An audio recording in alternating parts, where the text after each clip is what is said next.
భయ క్రెడిట్ కావాలంటే వాళ్ళు తీసుకోమనండి, ఆర్ నో ఇష్యూ. దాంతో పాటు పీపీఎల్ రద్దు చేసామని క్రెడిట్ తీసుకోమనండి, అమర్ రాజని ఆంధ్ర రాష్ట్రం తరిమేసామని క్రెడిట్ తీసుకోమనండి. ఒక మాట చెప్పాలి, క్రెడిట్ కోసం మేము ఇక్కడ ఎవరు పోరాడట్లేదు. పని చేసేదానికి ప్రజలకి పెద్ద ఎత్తున ఉద్యోగాలు ఉపాధి కల్పించడానికి మేము అహర్నిశలు కష్టపడుతున్నాము.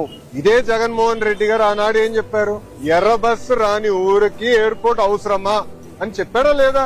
వీడియో మీరు చూసారా లేదా? మళ్ళీ ఇప్పుడు ఆయన వచ్చి అన్ని మాటలు మాడితే ఎంతవరకు న్యాయం? నంబర్ 1.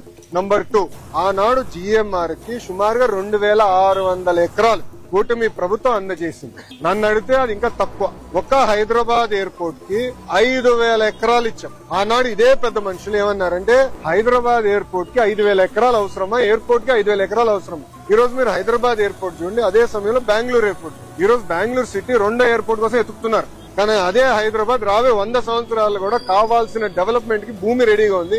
ఇదే టెర్మినల్ ఇంకొక మిర్రర్ కాపీ అటు పక్కన చేయొచ్చు. సో అలా ముందు చూపుతో ఒక విజన్ తో చంద్రబాబు నాయుడు గారు ఆనాడు చేశారు. జగన్మోహన్ రెడ్డి గారు అధికారంలోకి వచ్చిన తర్వాత జిఎంఆర్ కి ఇచ్చిన భూమి కూడా వెనక్కి తీసుకున్నాడు.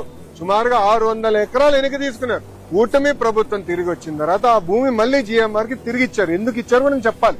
కేవలం ఒక ఎయిర్పోర్ట్ లో ఫ్లైట్ ల్యాండ్ అవుతాము, ప్యాసింజర్స్ దిగుతాం, ప్యాసింజర్స్ ఎక్కి వెళ్ళిపోతాం కాదు. లార్జర్ ఎకో సిస్టమ్ అనేది చాలా చాలా అవసరం. లార్జర్ ఎకో సిస్టమ్ అంటే MRO engine maintenance, under body maintenance, paint shop, ఇవన్నీ ఎకో సిస్టమ్ ఏర్పాటు చేస్తేనే పెద్ద ఎత్తున మన పిల్లలకి ఉద్యోగాలు ఉపాధి కల్పించగలుగుతాం.